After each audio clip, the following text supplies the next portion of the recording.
Hi everyone, welcome to SBA Physics Academy. Myself Dr. Shivraj Nitture. Today I would like to bring a new topic for you people. So its name is Pascal's Law. Let us start Pascal's Law.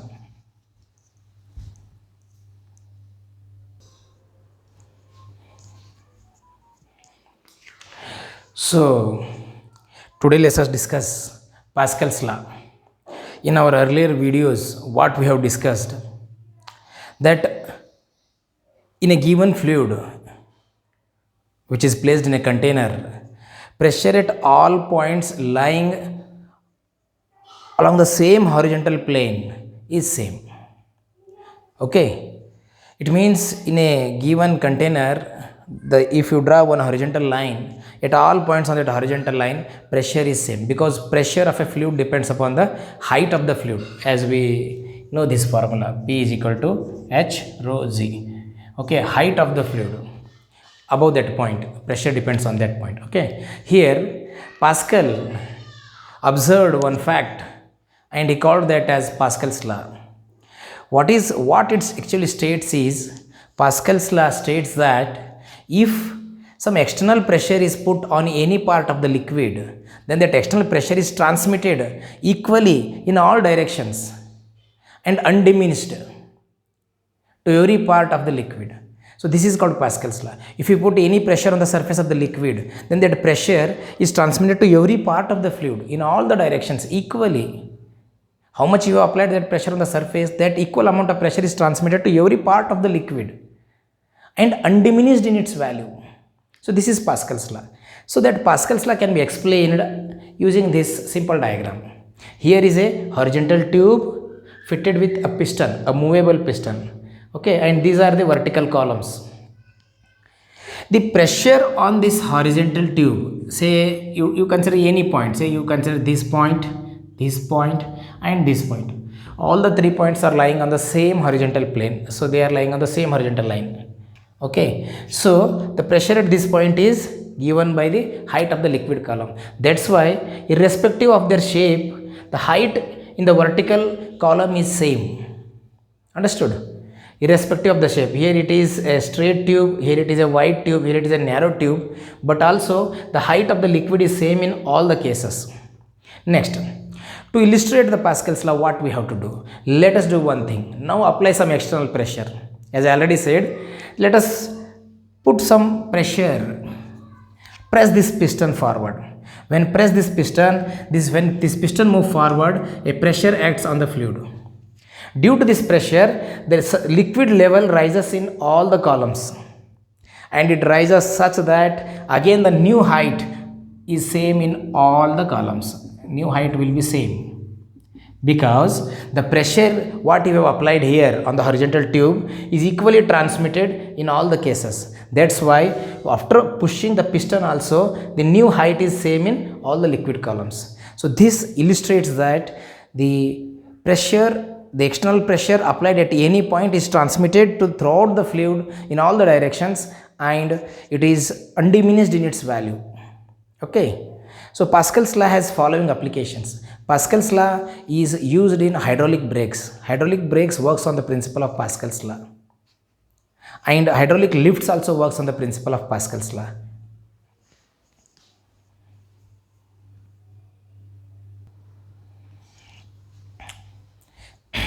So now let us discuss how hydraulic lifts works on the principle of Pascal's law. So this is an arrangement where this is the one cylindrical column and this is the another, fitted with a smaller piston, and this side it is a larger piston. Okay, and a fluid is filled inside. So this kind of arrangement they do in case of hydraulic lifts. So here on the larger piston, a stand is calibrated on which those vehicles to be lifted like car or any heavy vehicle, that can be placed here, and it can be easily lifted by applying a small pressure at this point. Understood? यहाँ पे एक छोटा सा pressure डालने से वो pressure इधर transmit हो जाएगा, और यहाँ जितना प्रेशर डाला, यहाँ जितना फोर्स डाला, वो मल्टीपल टाइम फोर्स होके ये इसको ऊपर उठाएगा. मैं बताता हूँ how that will work, I will tell. Okay, So this is a smaller piston, this is a larger piston, and a fluid is placed here. Okay, now let us consider one thing. The first thing is pressure A2 is greater than A1. A2 is greater than A1 because it is a larger piston and this is a smaller piston. Just simply a car is mounted on the larger piston. Assume that. Then how we can lift this car? That we have to check. Let us apply a pressure P on the smaller piston. Then what happens? This smaller piston will move inward. This will move inward. ये थोड़ा inward move हो जाएगा यहाँ से यहाँ तक because of this pressure. तो इसके ऊपर फोर्स कितना गिरा ये पिस्टन के ऊपर? Say that force is F1. Then how do you measure that force? F1 is equal to pressure into area. Like this. F1 is equal to P into A1. Understood? As according to Pascal's law, this pressure should act at every part of the fluid without diminished in its value. It means जितना आपने pressure डाला वो pressure हर point पे act होगा. तो इसका मतलब वो प्रेशर यहाँ पे भी एक्ट होगा, सेम प्रेशर. लेकिन यहाँ पे फोर्स F1 है तो यहाँ पे फोर्स कितना गिरेगा? देखो यहाँ पे फोर्स कितना गिरेगा बोले तो this force F2 is equal to pressure into इसका एरिया कितना है A2. देखो क्योंकि ये लार्जर पिस्टन है तो हर पार्ट पे ये प्रेशर एक्ट होगा, तो इसीलिए हमने टोटल एरिया कंसिडर किया. तो ये जो फोर्स है P इंटू A2 है. As A2 is greater than A1, यहाँ पे देखिए आप A2 is greater than A1, so force is directly proportional to area. Ultimately F2 is greater than F1. तो इसका मतलब यहाँ पे आप थोड़ा फोर्स डालोगे तो यहाँ पे ज़्यादा फोर्स गिरेगा. उसके वजह से बाई प्रेसिंग लिटिल बिट, थोड़ा इसको प्रेस करने से एक बड़ा व्हीकल को हम ऊपर उठा सकते हैं. बिकॉज एक कैसा होगा मैं आपको एक एग्जांपल लेके भी बताऊंगा, लेकिन यहाँ पे थोड़ा हम सॉल्व करेंगे. देखो F2 is equal to P into A2. आप यहाँ पे एक काम कर दो, P इज इक्वल टू आप ऐसे F1 बाई A1 ले लो and substitute here. Okay, then this F2 is equal to देखो F1 by A1 into A2. देखो F2 is equal to A2 divided by A1 into F1. ये formula आप लोग याद रखना चाहिए टू सॉल्व सम न्यूमेरिकल्स. देखो A2 is greater than A1, तो इसका मतलब ये जो रेशियो है ग्रेटर देन 1 है, therefore F2 is greater than F1. ये जो रेशियो है A2 डिवाइडेड बाई A1, इसको mechanical advantage of the hydraulic lift बोलेंगे. मैकेनिकल एडवांटेज बोलेंगे इसको. क्या बोलेंगे इसको?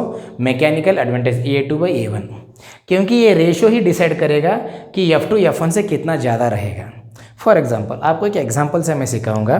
आप सोचिए कि ये जो पिस्टन है इसका डायमीटर है 1 सेंटीमीटर. अंडरस्टूड? और ये जो पिस्टन है इसका डायमीटर है 3 सेंटीमीटर. देखो बड़ा है उससे. और यहाँ पे आपने जो फोर्स डाला बिकॉज ऑफ सम प्रेशर, आपने सोचा कि 10 न्यूटन फोर्स आपने डाला, तो यहाँ पे कितना फोर्स गिर रहा, that you have to check using that formula. देखो अगर D1 है तो रेडियस क्या होगा? इसका हाफ होगा. अंडरस्टूड? कितना? 1/2 सेंटीमीटर. तो ये कितना होगा?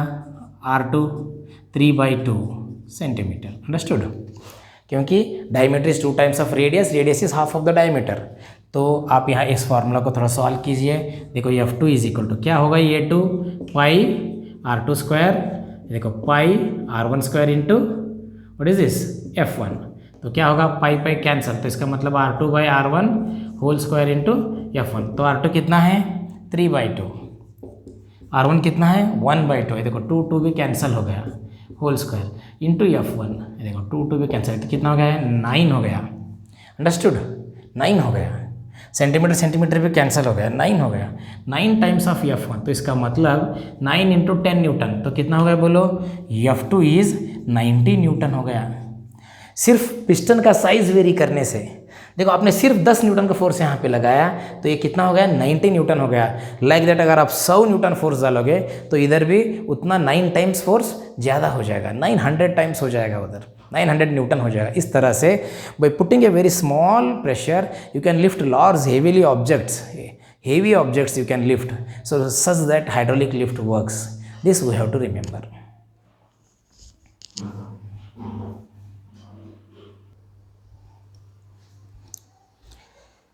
सो एक हाइड्रोलिक लिफ्ट में इस तरह से भी क्वेश्चन पूछ सकता है. देखो the same diagram, here the diameter is 1 centimetre, diameter of larger system is 3 centimetre. Okay, simply अब अगर ये हो गया तो रेडियस कितना होगा, ये आप जैसा बोले 1/2 सेंटीमीटर हो जाएगा, और यहाँ पे रेडियस कितना हो जाएगा 3/2 सेंटीमीटर हो जाएगा। चलो कोई बात नहीं, ये रेडियस है, लेकिन पूछा क्या सवाल यहाँ पे, सवाल क्या पूछा, that you have to check. If the smaller piston is pushed through 6 centimetre, ये देखो ये डाटा दिया, ये जो छोटा पिस्टन है ना, ये अंदर कितना पुश किया, दैट ही हैज़ गिवन से दिस इज L1, कितना पुश किया 6 सेंटीमीटर। वो पूछा how much does the larger piston move out, suppose larger piston यहाँ पे था समझो, अब वो यहाँ से यहाँ मूव हो गया, so this is the displacement of the larger piston, this L2 you have to calculate. देखो after putting pressure smaller piston यहाँ से यहाँ तक मूव हो गया, ये लेंथ दिया, तो लार्जर पिस्टन के ऊपर जब ये प्रेशर एक्ट होता तब ये यहाँ से यहाँ तक मूव हो गया, तो ये लेंथ कितना मूव हो गया, that we have to calculate. तो इसके लिए आप इतना सोचो, ये देखो यहाँ था अब यहाँ आ गया, तो ये रीजन में जो वॉल्यूम है देखो, this volume, the volume moved by the fluid inward is equal to the volume moved by the fluid outward. Understood, that equation we have to check. ये जो वॉल्यूम चेंज है और ये जो वॉल्यूम चेंज है वो दोनों इक्वल रहेंगे, तो इसीलिए इसका volume change, volume moved by the fluid inward कितना होगा, L1A1 होगा, L1A1, और यहाँ पे फ्लूइड का जो ये जो वॉल्यूम है, ये वॉल्यूम कितना रहेगा L2A2। तो आपको L2 कैलकुलेट करने का है, L2 इज इक्वल टू देखो A1/A2 इंटू L1, तो A1/A2 अभी आपने कैलकुलेट किया लास्ट केस में, पाई कैंसल हो गया,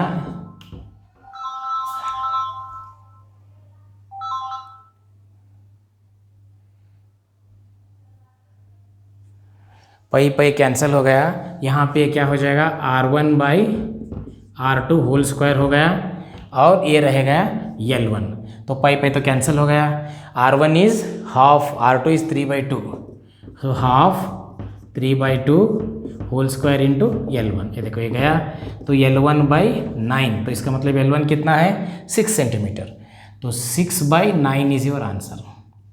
ओके, उसको डिवाइड किया तो 0.67 कुछ आएगा, you have to check 0.67 centimetre, तो इसका मतलब ये 6 सेंटीमीटर चला तो ये बहुत कम चलेगा, वॉल्यूम इक्वल रहेगा दोनों केस में। So like that you have to solve the problems.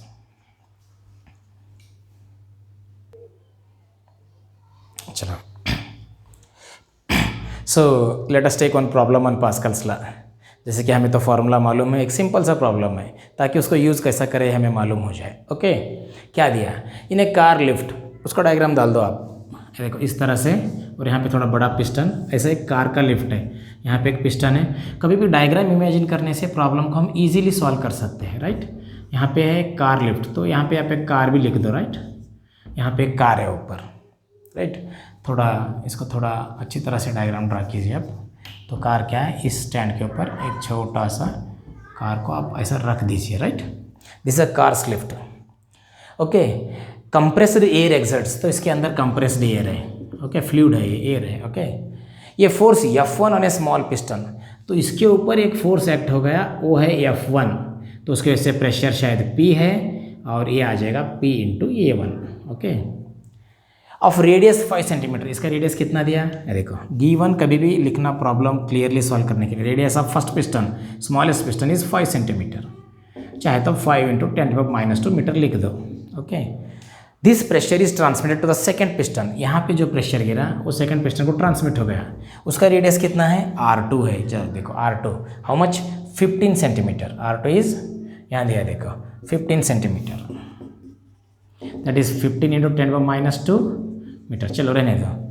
If mass of the car lifted is 1350 kg, ये जो कार है देखो इसका मास दिया, वेट नहीं दिया, फोर्स नहीं दिया, 1350 kg, तो इसका मतलब ये जो वेट लिफ्ट करना है देखो, मीन्स ये जो वेट है देखो F2, इसका वेट जितना है उतना हम ऊपर उसको प्रेशर डाल के वेट, ये पूरा वेट ये पिस्टन के ऊपर गिरेगा, तो ये पिस्टन उसको अगर लिफ्ट करना है तो इसका वेट के उतना फोर्स डालना पड़ेगा, अंडरस्टूड।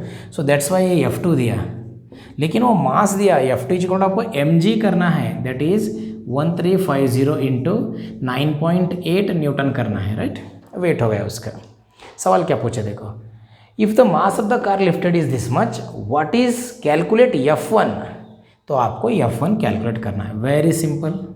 उसके बाद calculate the necessary force required to accomplish this task. इसका मतलब कितना फोर्स प्रेशर चाहिए वो भी कैलकुलेट। प्रेशर तो कैसा भी आएगा, चाहे तो आप F1/A1 तो कर दो, नहीं तो F2/A2 तो कर दो। यानी पहले F1 कैलकुलेट करो। मैंने क्या फार्मूला बताया था आपको, F2 is equal to mechanical advantage A2/A1 into F1। लेकिन आपको F1 कैलकुलेट करना है तो इधर आप F1 कर दो, इधर आप A1 कर दो, इधर आप A2 कर दो, and you can this as F2, right.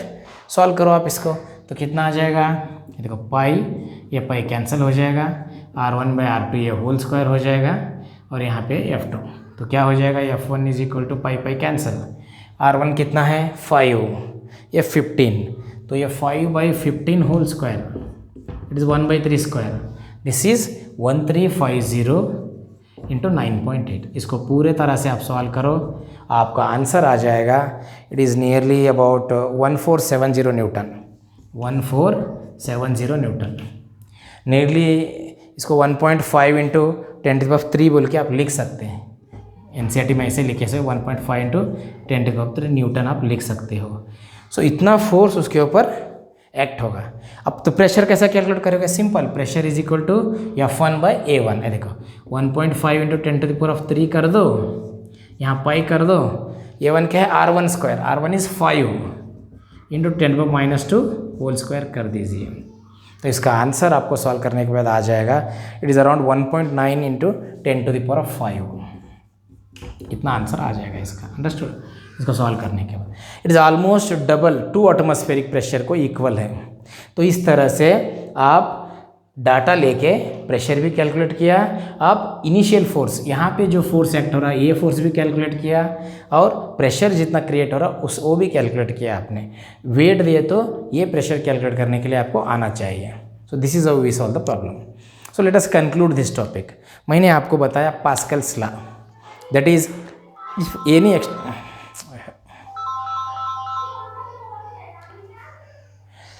So let us conclude this topic. Okay, what we have to do? Understood? Our Pascal's law, what it tells? If any external pressure is applied at any part of the fluid, that is equally transmitted without diminished in its value to every part of the fluid. Understood?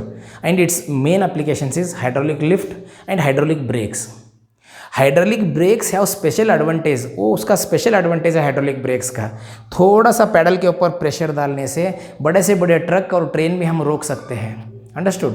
तो इस तरह से कैसा होगा बोले तो देखो, और एक स्पेशल एडवांटेज है हाइड्रोलिक ब्रेक्स का, आप 4 टायर रहते व्हीकल को 4 टायर रहते, एक बार आप ब्रेक दबाने के बाद बिकॉज सभी चारों टायर एक साथ रुक जाते हैं। If you put pressure on pedal, then that pressure is equally transmitted to every part of the fluid. So at the same time all the 4 tires experiences the pressure and they stop at the same time. So this is the advantage of the hydraulic brakes.